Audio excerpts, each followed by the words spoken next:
السلام عليكم ورحمة الله وبركاته. الحمد لله نحمده ونستعينه ونستغفره ونؤمن به ونتوكل عليه ونعوذ بالله من شرور أنفسنا ومن سيئات أعمالنا. من يهده الله فلا مضل له ومن يضلله فلا هادي له. ونشهد أن سيدنا ومولانا محمدا عبده ورسوله أرسله بالحق بشيرا ونذيرا وداعيا إلى الله بإذنه وسراجا وقمرا منيرا. أما بعد فأعوذ بالله من الشيطان الرجيم. بسم الله الرحمن الرحيم. وتجاهدون في سبيل الله بأموالكم وأنفسكم ذلكم خير لكم إن كنتم تعملون. وقال النبي صلى الله عليه وسلم: ما يجد شهيد من مس القتل كما يجد أحدكم من مس القرجة.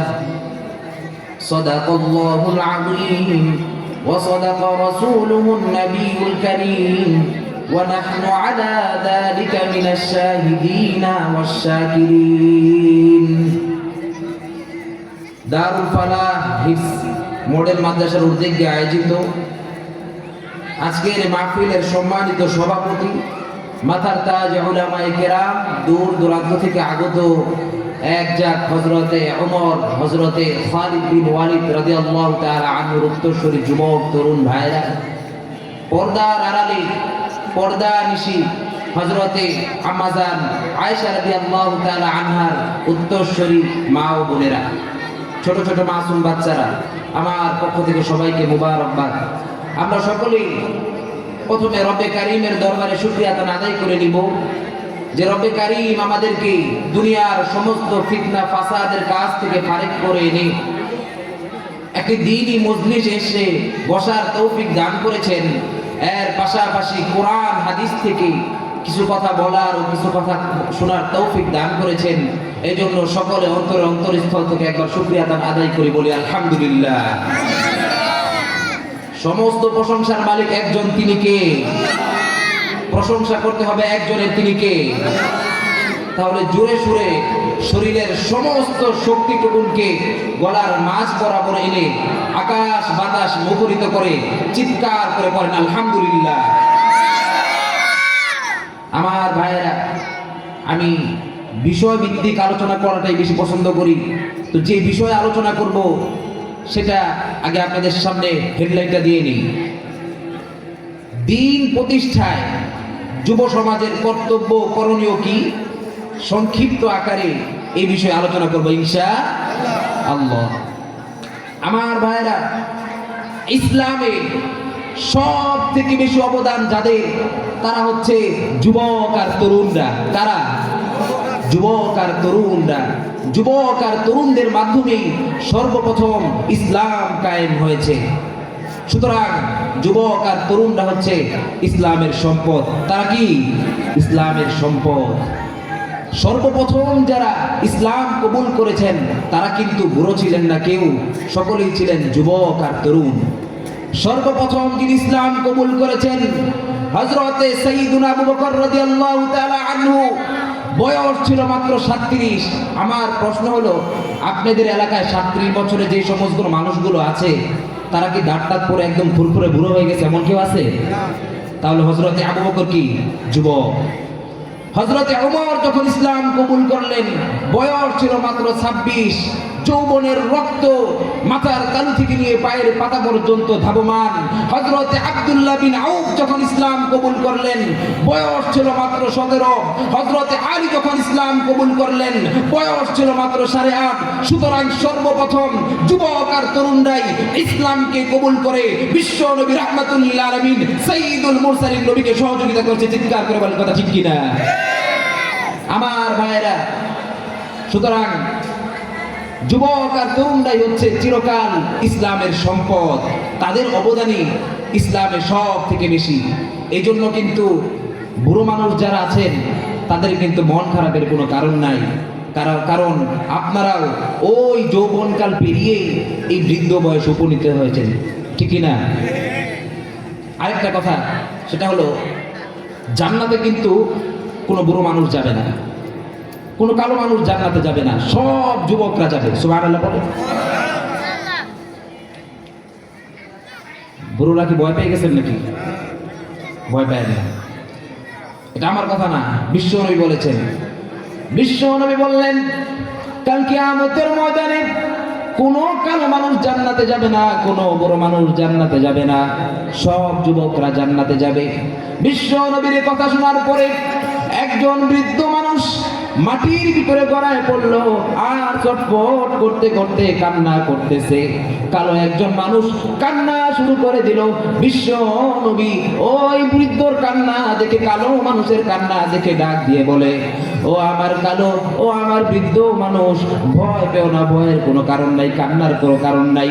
কাল কিয়ামতের ময়দানে আল্লাহ পাক রব্বুল আলামিন যখন তোমাকে জান্নাত দিবে চাঁদের মতো সুন্দর বানায়া, যুবক বানায়া, তারপরে আল্লাহ পাক রব্বুল আলামিন তোমাকে জান্নাতের ভিতরে পাঠাই দিবে। সুবহানাল্লাহ। সুতরাং কারণ জান্নাত এত নাজ নিয়ামত আনন্দ উৎসব, এটা যদি বৃদ্ধদেরকে দেওয়া হয়, বৃদ্ধরা খেয়ে জান্নাত নষ্ট করে ফেলার সম্ভাবনা আছে না নাই? এই জন্য আল্লাহ তাআলা জান্নাতে সব যুবক যুবতী তরুণ তরুণী দিয়ে জান্নাতকে ভরে দিবে। সুবহানাল্লাহি ওয়া বিহামদিহি। যুবকেরা শুনো, নবীজি তোমাদেরকে কি পরিমাণে সম্মান দিয়েছে। একদিন নবীজি বক্তৃতা করছিলেন, এমন সময় দেখা গেল এক সাহাবী, নাম তার জারির রাদিয়াল্লাহু তাআলা আনহু। জারির রাদিয়াল্লাহু তাআলা আনহু 20 বছরের যুবক সাহাবী, দাঁড়িয়ে দাঁড়িয়ে বক্তৃতা শুনছেন। বিশ্ব নবী জারিরকে দেখলেন দাঁড়িয়ে দাঁড়িয়ে বক্তৃতা শুনছেন, দেখে নিজের কাঁধের উপর থেকে চাদরটাকে খুলে জারিরের দিকে নিক্ষেপ করেন আর বলল, জারির, দাঁড়িয়ে দাঁড়িয়ে বক্তৃতা শুনছো, আমার চাদরের উপরে বসো। হযরতে জারির চাদরটাকে উঠিয়ে নিলেন, চুমু খেলেন, চোখে লাগালেন, মুখে লাগালেন আর বললেন, আকরামাকাল্লাহ কামা আকরামতানি ইয়া রাসূলুল্লাহ। ওগো নবী, আপনার মর্যাদা আল্লাহ তাআলা আরো অনেক অনেক বাড়িয়ে দিক। ওগো নবী, আপনি আমাকে এত সম্মান করলেন, মর্যাদা করলেন। আল্লাহু আকবার। নবীজি যুবকদেরকে কি পরিমাণে মুহাব্বত করতেন, ভালোবাসতেন। সব থেকে বেশি মুহাব্বত করতেন বিশ্ব নবী যুবক আর তরুণদেরকে। আজকে যুবকরা তরুণরা বাতিলের শিকার। কার শিকার? বাতিলের শিকার। আজকে এই মঞ্চে, এই মাহফিলে যে সমস্ত রাজনীতিক সংগঠনের যুবক তরুণরা আছো, তোমাদেরকে আমি প্রশ্ন করি, তোমাদের নেতারা তোমাদেরকে কি দেয়? দেয় অস্ত্র, দেয় টাকা, দেয় নারী ভোগ করার জন্য পয়সা। অথচ তোমাদের মতো যুবক আর তরুণদের হাতে শোভা পায় কলম, শোভা পায় খাতা, শোভা পায় বই। বই খাতা কলমের পরিবর্তে তোমাদের হাতে তুলে দেওয়া হচ্ছে স্টেট গান, হিরোইন, নারী ভোগ করার জন্য পয়সা। মনে রাখবা যুবক আর তরুণ, তোমাদের হাতে যারা তোমাদের জীবন নষ্ট করার হাতিয়ার তুলে দিয়েছে, তারা তোমাদের নেতা নয়, তারা তোমাদের জানের দুশমন। চিৎকার করে বলতে হবে কথা, ঠিক কিনা বেঠিক? আমার ভাইরা, গভীর মনোযোগ সহকারে শুনুন ও বুঝুন। এই মাহফিলে যে সমস্ত যুবকেরা উপস্থিত আছো, ভালো করে বুঝো। তোমাদের নেতারা যখন সংগঠন করে, সমাবেশ করে, তোমরা যখন যাও, তোমাদেরকে কি একবারের জন্য বলে নাকি, ও আমার সংগঠনের ছেলেপেলেরা আজকে নামাজ পড়েছো কিনা? বলে। একবারের জন্য বলে নাকি? খবরদার, সামনে রোজা আসতেছে, রোজা রাখবা, একটা রোজাও ভাঙবা না। মা বাবার খিদমত করবা, মা বাবাকে সম্মান করবা, মহব্বত করবা, ভালোবাসবা, মুরব্বীদেরকে সম্মান করবা, মানুষকে কষ্ট দিবা না, উস্তাদদের কথা মানবা। এরকম কথা বলে না, বরং ওরা টাকা দেয়, পয়সা দেয়, বলে তোমার যে উস্তাদ তোমার মতের উল্টা করবে তাকে ঠ্যাঙ্গাইয়া জীবনের মতো টাইট বানাই দিবে, এরকম কথা বলে, ঠিক কিনা? সুতরাং মনে রাখবা যুবক আর তরুণরা, যারা তোমাদেরকে অস্ত্র দেয়, টাকা দেয়, পয়সা দেয়, ওরা তোমাদের ভালো চায় না, ওরা তোমাদের নেতা নয়, ওরা ওদের ক্ষমতাকে টিকিয়ে রাখার জন্য তোমাদের মতো যুবক আর তরুণদেরকে লাঠির মতো আর টিস্যুর মতো ব্যবহার করে যাচ্ছে। চিৎকার করে বলেন কথা ঠিক কিনা? আমার ভাইরা, ওই সমস্ত নেতার পিছনে ঘুরতে ঘুরতে যদি তুমি মারাও যাও, জান্নাত নসিব হবে না। জান্নাত নসিব হবে একমাত্র আমাদের যে নেতা রাহমাতুল লিল আলামিন সাইয়্যিদুল মুরসালিন নবী হুজুর আকরাম সাল্লাল্লাহু আলাইহি ওয়াসাল্লাম। উনার সৈনিক হয়ে যদি মারা যাও তাহলে জান্নাত নসিব হবে। আল্লাহ পাক রব্বুল আলামিন বলেছেন, ওয়ালা তাকুলু লিমান ইউকতালু ফি সাবিলিল্লাহি আমওয়াত বাল আহইয়াউ ওয়ালাকিন লা তাশউরুন। রব্বুল আলামিন বলেন, আমার রাস্তায় যারা নিহত হয়েছে, আমার রাস্তায় যারা জীবন দিয়েছে, যারা শাহাদাত বরণ করেছে, তারা মরে গেছে কথা তোমরা বলো না, তারা জিন্দা। তারা কি? তারা দুনিয়া থেকে রিজেক্ট প্রাপ্ত হয়। দুনিয়ার মানুষ জানে যে সে মারা গেছে, কিন্তু আল্লাহ পাক রব্বুল আলামিনের কাছে সে মারা যায় নাই, সে দুনিয়া থেকে রিজেক্ট প্রাপ্ত হয়েছে।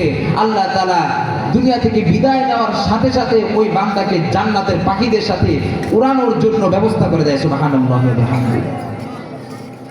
আমার ভাইরা, শাহাদাতের কথা শুনে যাদের ভয় লাগে তাদের জন্য বিশ্ব নবী রাহমাতুল লিল আলামিন সাইয়্যিদুল মুরসালিন নবী বলেছেন, عن أبي هريرة رضي الله تعالى عنه عن النبي صلى الله عليه وسلم ما يجد شهيد من مس القتل كما يجد أحدكم من مس القرجة।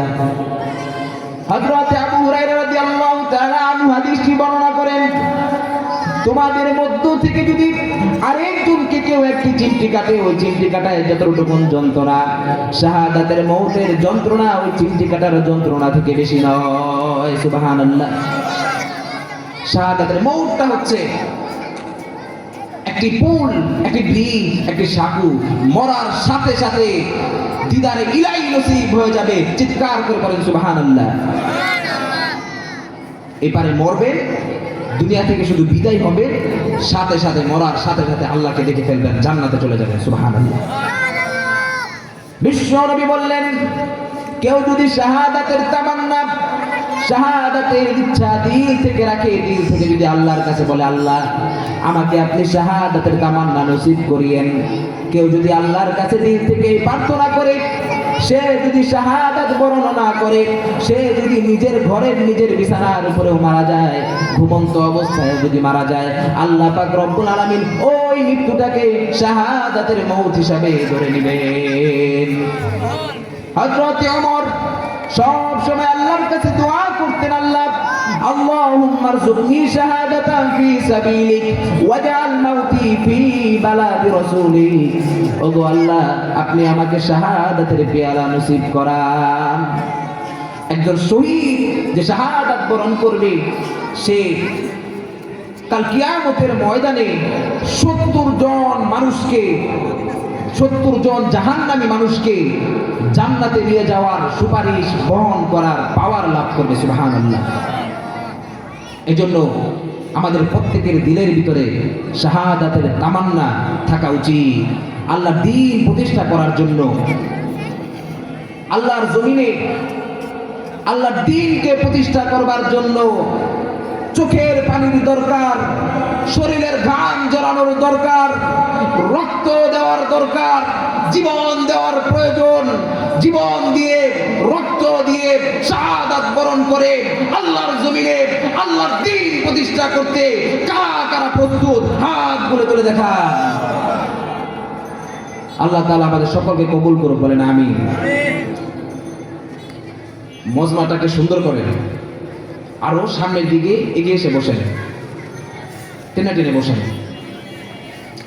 পিছনে যারা আছেন ওই যে দূরে বসে আছেন, তারা মেহেরবানি করে আমাদের মাহফিলে এসে বসলে ভালো হয়। এই সামিয়ানার নিচে আসেন, বসেন।